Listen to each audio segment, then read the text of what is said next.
Hi, this video we're going to do some really simple watercolor techniques using pan watercolors.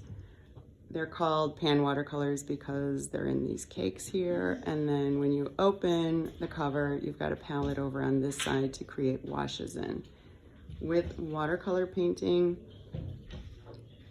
you want the colors to look a little bit more like this, where you can see the white of the paper through the watercolor instead of super dark paint like that.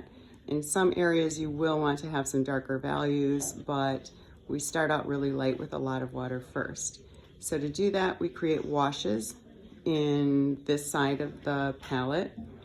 You can fill up a little section with water. There are these spray bottles that you can use to make that easier. Fill a section with water and then add the color of your choice to it. Charging up the brush with some pigment from one of the pans and then adding it over here. So now you can have a nice watery wash as opposed to something really thick and dark. And then you have more variety to choose from. I typically keep my water and palette on the right because I'm right-handed, so I can go into the palette and then work on my painting without dragging my brush across the painting this way. That works for me. And always also have some paper towel handy and a pencil. You can pause this video at any time. For example, right now, you'll get a piece of paper and you can draw the lines and then add these labels. So you can pause the video and copy those technique labels, but I'm going to continue on. As I said earlier, it's more desirable to paint with watercolors in a thin fashion so that you can add layers on top of it. So I'm going to start with the glaze over here. Glaze is just having a watercolor that is thin enough to see the paper. So if you paint a couple lines over there and then maybe a sphere,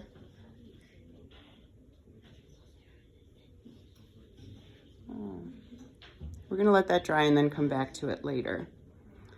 Gradient wash is using one of these washes to create a blend from a dark value down to a light one. So I'm going to use a larger brush than what comes in the set. I think this is too small for something like that. And I'm going to use blue. So I'm going to rinse out my brush in between color because it's got green on it. Dab it lightly on my paper towel so it's not too wet. And then I'm going to slant the paper up a little bit. That way you can see already over here how it causes the paint to drip down a little. I'm going to paint a stripe of blue across the top, and instead of going this way, which would make a very thin stripe, make that a little darker, I'm going to hold the brush vertically and paint across like this. I'll make a nice thick line. And as you notice the paint start to pool up on the bottom, and rinse your brush.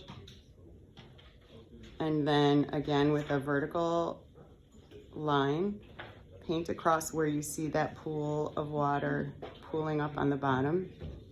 Rinse the brush again. So now you have just water. And the paint pulls down into the white space. If that happens too quickly and it gets too white for you, you can go back, add more pigment. Oh. That was way too fast.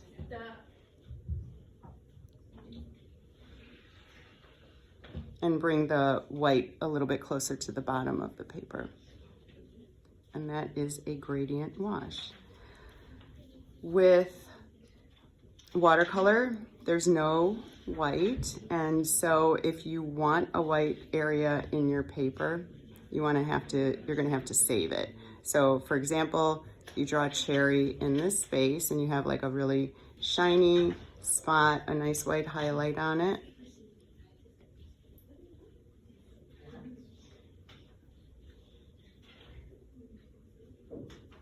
You can paint in that cherry, but save the white space, meaning don't paint over it so it remains white.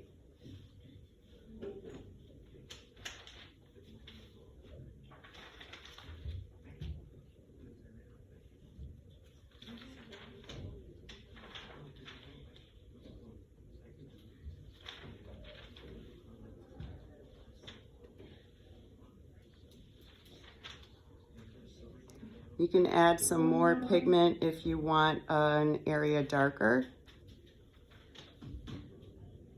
And that'll kind of naturally bleed then into the lighter areas.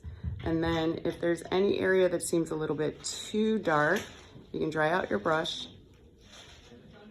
and then paint back over that area. Use this dry brush. And pick up or pick away the paint.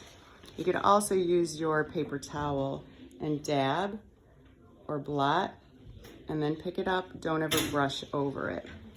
Right here in the cherry you can see like a little bit of what's called pilling of the paper. If you brush over an area too many times, that's going to happen to the paper. It degrades underneath you.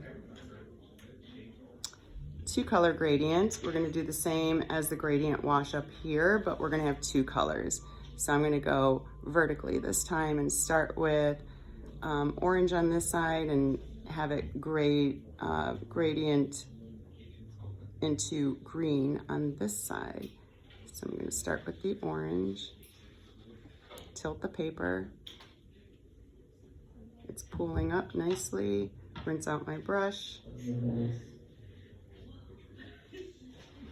And it starts pulling into the blank paper and fading into white.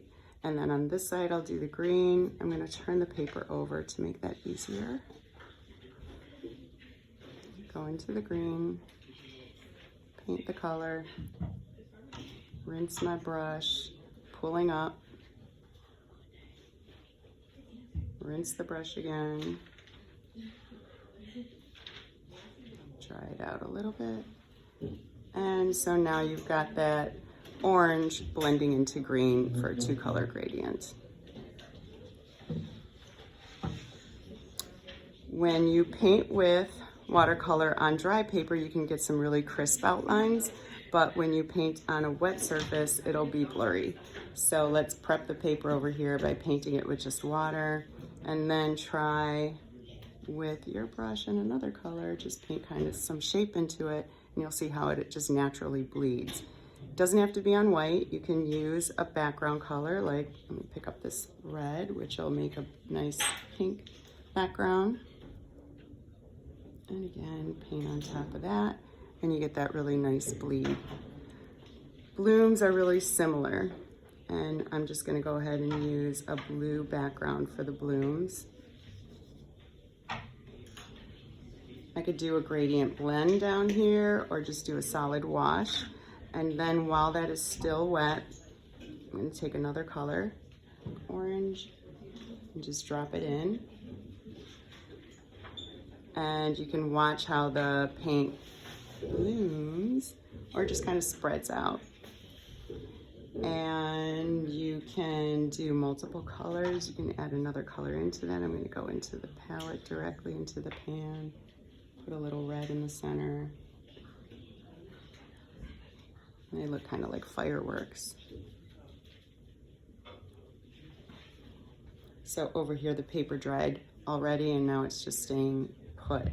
If you ever do something like that and you don't want the color there anymore, you can wet it with just regular plain water and then take your paper towel, press down, don't rub. Red is the most difficult